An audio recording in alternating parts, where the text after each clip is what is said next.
इस कोरोना काल में अपनी इम्यूनिटी को अच्छा रखने के लिए हमने बहुत हर्ब्स को इस्तेमाल किया, लेकिन वो हर्ब जो सबके मुंह पे चढ़ी वो है गिलोय। और गिलोय केवल कोरोना काल में नहीं, चाहे डेंगू की बात करें, चिकनगुनिया की बात करें, क्रोनिक एलर्जीज़ की बात करें या हम शुगर की बात करें, अक्सर आप देखेंगे आपको लोग सलाह देते हुए मिल जाएंगे कि आप गिलोय का काढ़ा पिया कीजिए। तो क्या वास्तव में गिलोय जो है इतनी इंपॉर्टेंट है? तो एक आयुर्वेदिक चिकित्सक होने के नाते मेरा जवाब है जी हाँ, गिलोय आज के काल की संजीवनी बूटी है।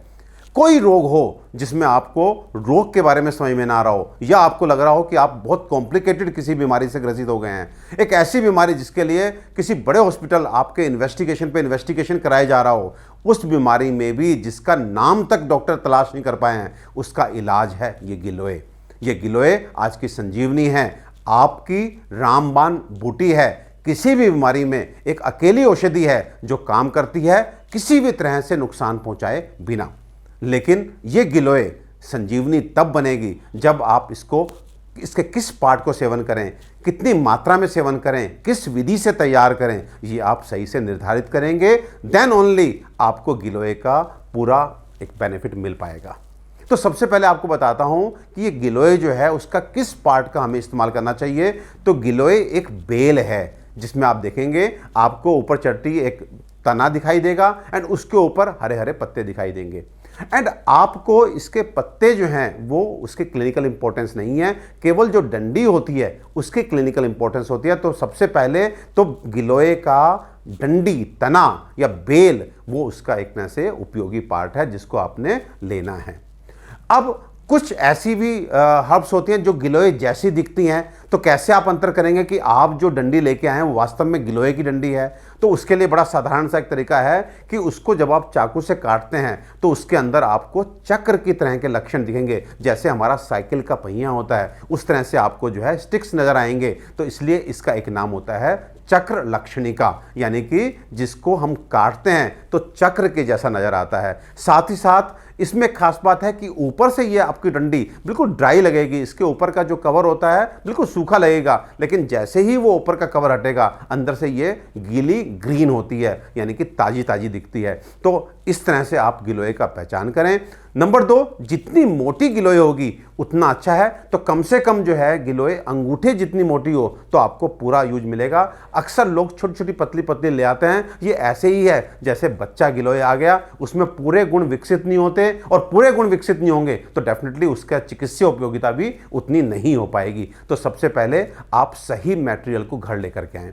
नंबर 2, अब उसका काढ़ा कैसे तैयार करें? तो इस गिलोय की लगभग 1 फीट लंबी आप लकड़ी को या तने को या डंडी को आप 1-1 इंच का छोटा टुकड़ा करके एक बर्तन में डाल करके बेलन इत्यादि से क्रश करें और लगभग 2 कप पानी में रात में भिगो करके रख दें। सुबह उसको आप बर्नर पे चढ़ाएं और इतना उबालें कि वो 2 कप का लगभग आधा कप रह जाए। तो छान करके फिर जो वो तैयार काढ़ा है उसको हम बोल सकते हैं गिलोय का काढ़ा।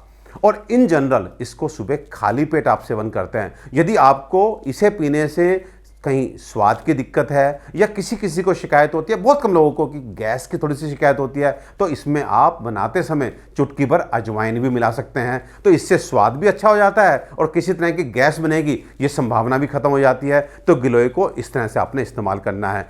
एंड आज मार्केट में गिलोय घनवटी ये भी बड़ी पॉपुलर हो रही है। आप अक्सर जाते हैं कि गिलोय की गोली दे दो भैया।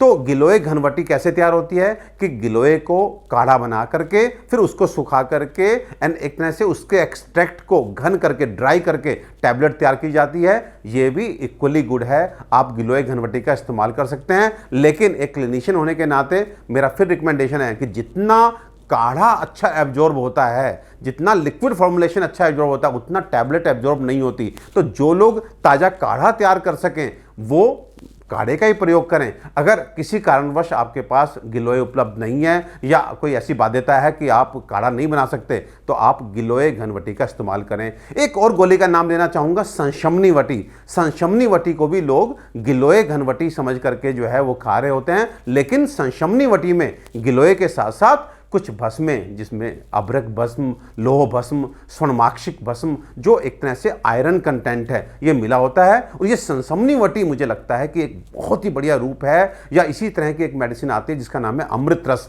जो गिलोय घन के साथ में जो है इस तरह की भस्में मिलाकर के तैयार की जाती है। यदि आपको किसी भी तरह की शारीरिक कमजोरी है, खून कम बनता है, आपकी प्लेटलेट्स कम होती हैं, आपका लीवर स्लगिश हो गया है, या किसी भी तरह की विषाक्तता आपके शरीर में है, तो आप जो है ये अमृत रस है, इसकी गोली का सेवन करें। तो गिलोय, मैं पुनः कहना चाहूँगा, एक ऐसी औषधि जो सीधे जाकर के आपकी रोग प्रतिरोधक क्षमता यानी कि इम्यूनिटी को बढ़ाती है। नंबर 2, अपने एंटीवायरल इफेक्ट के कारण ये वायरस को न्यूट्रलाइज करती है। देखिए डेंगू के समय में प्लेटलेट्स कैसे बढ़ती हैं? बेसिकली गिलोय जाकर के उस वायरस के कारण जो प्लेटलेट्स मार रही होती हैं, उस वायरस को मारती है और हमारी प्लेटलेट्स जो है वो फिर से बढ़ जाती हैं। तो देखिए गिलोय एंटीवायरल है। एंटीवायरल ही नहीं, बहुत सारे ऐसे बैक्टीरिया हैं, बहुत सारे ऐसे अन्य कीट हैं जिनके लिए जो है ये घातक है, गिलोय उनको खत्म करती है। और तीसरी बात, ये गिलोय जो है शरीर में पहुंची किसी भी विषाक्तता को खत्म करती है।